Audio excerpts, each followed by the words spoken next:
દીકરો કોને કહેવાય, ભાઈ કોને કહેવાય, સાસુ વહુ એ બધા કેવા હોય અને કેવા બધાના પાત્રો હોય એ રામાયણમાંથી આપણે ભક્તજનો શીખવા મળે છે. અને કોઈએ તો શરૂઆત કરવી પડે છે. પહેલા કા રામ બનવું પડે અને કાં તો દશરથ બનવું પડે. પવિત્ર એવી અયોધ્યા નગરીમાં રઘુવંશની અંદર દશરથ નામના મહારાજા રાજ્ય કરે છે, જેમને ત્રણ મુખ્ય રાણીઓ છે. કૌશલ્યા ધર્મપત્ની છે, સુમિત્રા કૈકેયી ભોગપત્ની પતિવ્રતા છે, ચક્રવર્તી રાજાના જેવી એ દશરથની સંપત્તિ છે, સન્મતિ છે, સત્તા છે. પણ એક વાતનો અભાવ છે.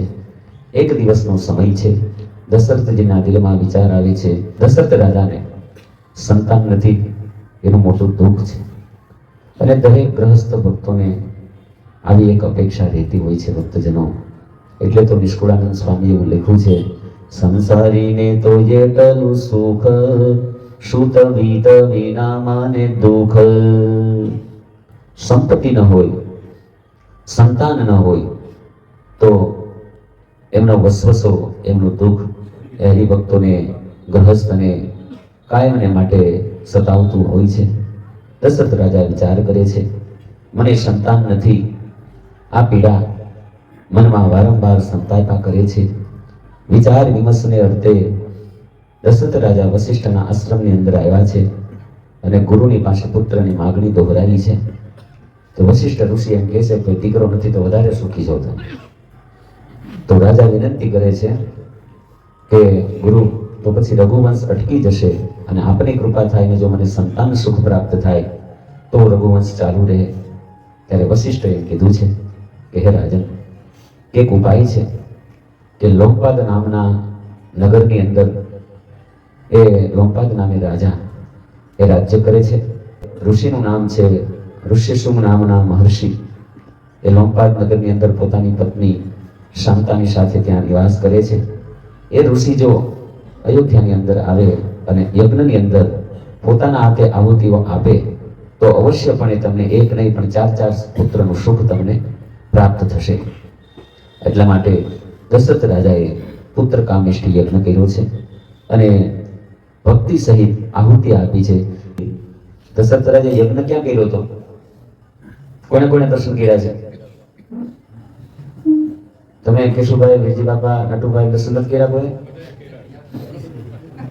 આપણે અયોધ્યાથી છપૈયા જઈએ, વચ્ચે મનોરમા નદી આવે છે અને મનોરમા નદીને કિનારે એ પ્રસાદીની જગ્યા છે.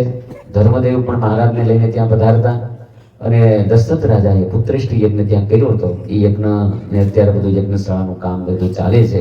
આપણે યાત્રામાં જ્યારે જઈએ છીએ ત્યારે એ ત્યાં ભૂદેવ પૂજારી હોય એ આપણને મહિમા સમજાવે છે. એટલે મનોરમા નદીને કિનારે દશરથ રાજાએ પુત્રેષ્ઠી યજ્ઞ કર્યો છે. ભક્તિ સહિત આહુતિ પાણી છે અને ત્યાં તો હાથમાં એ ચરુ લઈને પાયસ અન્ન એટલે કે દૂધપાકનો ઘડો લઈ, ખીરનો ઘડો લઈ યજ્ઞનારાયણ અગ્નિદેવ પ્રગટ થયા છે. બોલો અગ્નિનારાયણ ભગવાન. પ્રસાદનો કુંભ એ અગ્નિદેવે વશિષ્ઠને આપ્યો છે અને વશિષ્ઠએ એ દશરથ રાજાને આપ્યો છે. દશરથ રાજાએ એ ઘડો, એ કુંભ સૂંઘ્યો છે અને પછી રાજાએ ત્રણેય રાણીઓને એ પ્રસાદ વેચવાનું શરૂ કર્યું છે. એટલે કુંભમાંથી પ્રસાદ અડધો ભાગ એ કૌશલ્યાજીને આપ્યો છે અને અડધામાંથી વધેલા ભાગના ફરી 2 ભાગ કરી એક ભાગ સુમિત્રાજીને આપ્યો છે અને વધેલા એક ભાગના ફરી 2 ભાગ કરી એક સુમિત્રાજીને અને છેલ્લો અષ્ટમાંશ ભાગ એ કૈકેયીને આપ્યો છે. જે પ્રમાણે પ્રસાદની વહેંચણી થઈ છે, દશરથ રાજાએ કૌશલ્યાને પહેલો ભાગ આપ્યો છે પ્રસાદનો, એટલે રામ ભગવાનનું પ્રાગટ્ય થયું છે. પછી સુમિત્રાને આપ્યો છે એટલે લક્ષ્મણજીનું પ્રાગટ્ય થયું છે. પછી સુમિત્રાને અને કૈકેયીને આપ્યો છે એટલે પછી ભરત અને શત્રુઘ્નનું પ્રાગટ્ય થયું છે. આવી રીતે આગળ કથા આપણને એ સાંભળવા મળશે.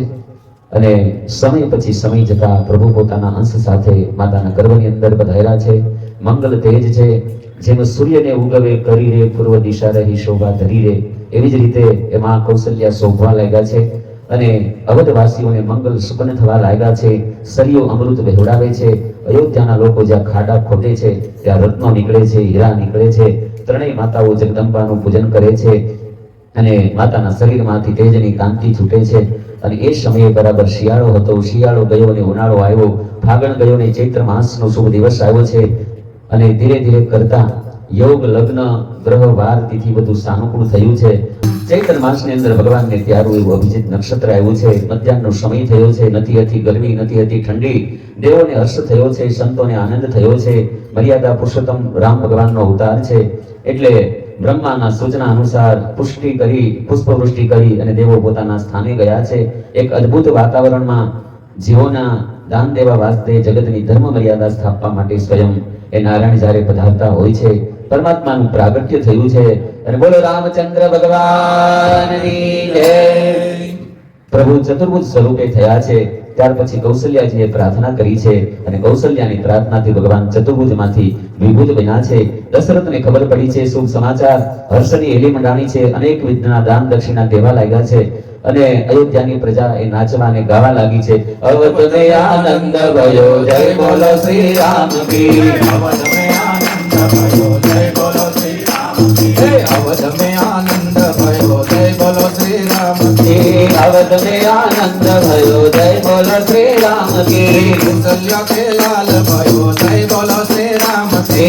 कौशल्या के लाल भयो जय बोलो श्री